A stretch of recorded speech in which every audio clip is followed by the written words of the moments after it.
The extraction process is painstaking. Extraction? From what? Tomb bloom flowers. They grow from a fairy's grave, contain their very essence.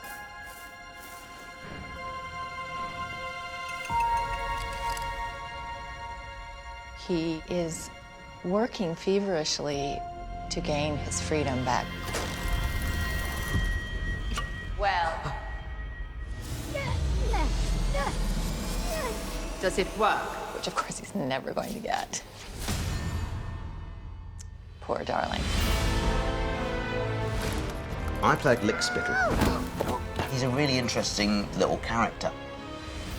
He's been charged by the Queen with coming up with a method to kill fairies. Finally. Fear drives him to do this, and also the promise that he'll be free from his prison in the bowels of the castle. So he has an affinity with the Moorfolk, but at the same time despises it because it's the reason he's incarcerated and having to do all these awful things. Welcome to your new home. But he doesn't know, you see at that point, that he is one of them. You really don't get to know him till the very end. Aurora actually reveals to Lickspittle himself that he is a pixie. She took your wings.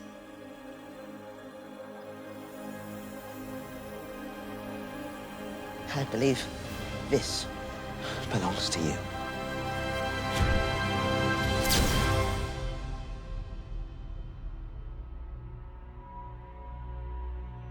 So Lickspittle's laboratory is right down in the basement of the castle. I knew that this lab had to feel as if I was kind of somehow connected to it. Everything that was put on that set, it's all there for a reason. The main sort of focus of Lickspittle's world is his workbench. The detail in the set was exquisite.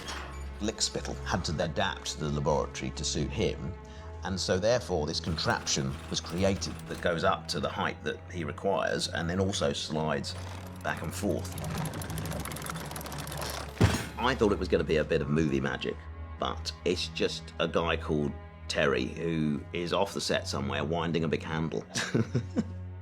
Nobody's allowed in here except me, and I'm already here. If you look more closely, you start to notice jars around the room, and in those jars are fairies. Skeletons of fairies. And The missing fairies. I think the set really feels like an extension of Lickspittle's character. This is his world. His entire existence is in this one room.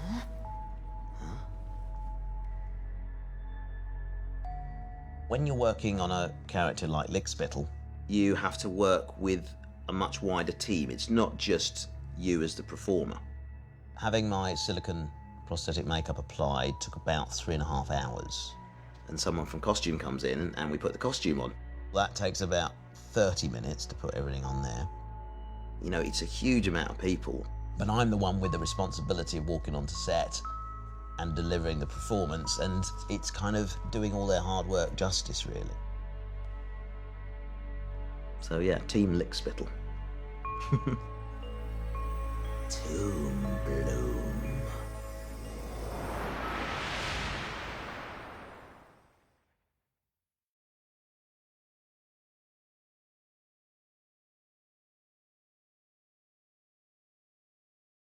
There was a question with the first Maleficent, kind of sort of, what? She's not just the darkest fairy, she also seems to be one of the largest fairies. Come, Well, if she's a fairy, let me show you who we are. where were her wings? But then even creating the character, we'd think, okay, well, she has these horns. What are these horns? What kind of horns? Are they devil horns? We even thought she had hooves at one point. Did she have hair? Did she have feathers for hair? And so we tried to answer it. But one of the things that was also always a question was, okay, well, she's this part-winged, part-horned creature that's the size of a regular woman, but she's the only one. What is she? I'm convinced that the Dark Fae is not our name. I'm convinced that that's what humans call us. All fairies represent nature, but the size of them, we wondered, large fairy, what would their purpose be? And we kind of felt that they must travel and cross the oceans, cross the continents. They are the interconnected ones. They're not divided by color, they're not divided by continent or race. If there is a grouping of them, it is their biomes. The tundra, the forest, the jungle, the desert. And it's really a beautiful way to break down the world. In our minds, we think of Africa, and we think of Asia, and we think of Europe, and we have these ideas of how the world breaks down.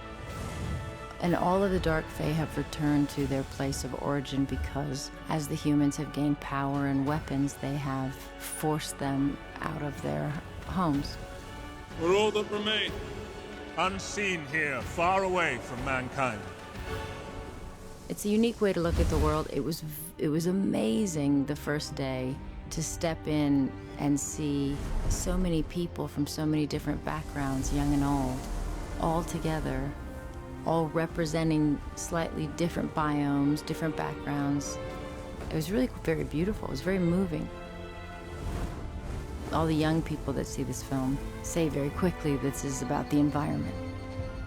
The Fae are the natural world. The humans, they feel threatened by those who are different, but they also want what the Fae have. They want the resources, they want the natural land, they want to take it, and they want to do what they want with it and not have to be considerate. Now, our only refuge is here, in this cave, our nest of origin. I think this film also really makes you think about that. Not that you should not touch nature, but you have to find a balance as to how you touch it. The biggest difference between the Dark Fae and the humans is the Dark Fae take what they need, and the humans take what they want.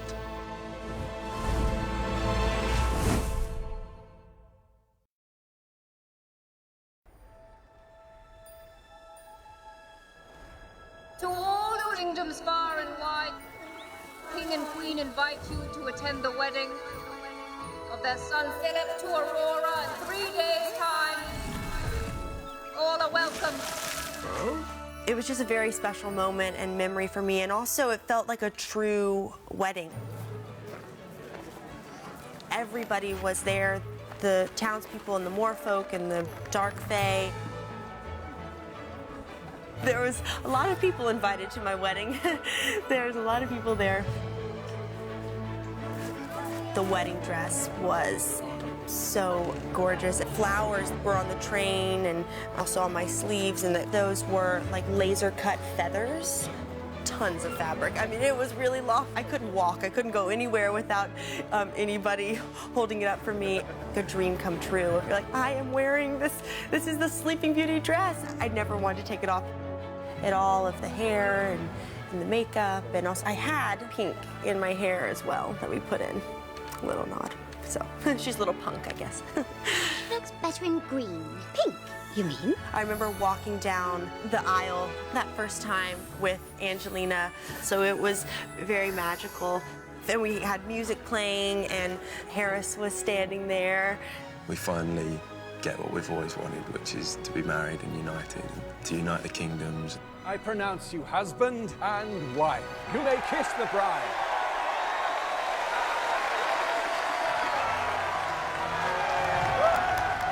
I'll just remember that forever. To Philip and Aurora, happy wedding, and hope you have a great time. We, the spiritual faith, wish you a wonderful, abundant, and healthy life. Two kingdoms united at last. We're all delighted. Delighted.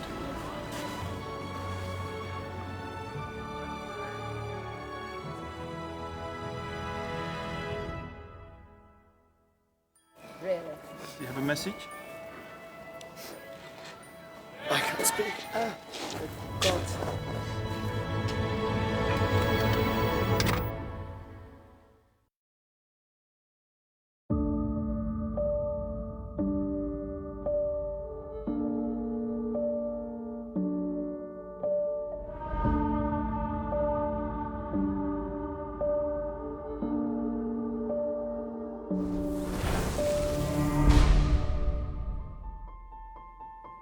I love all the rigs, I love all the stunts. I love working with Simon Crane. I love flying. What's unusual about her character is that each piece of her visual effect is also part of her character. For me, it's the personality of the wings.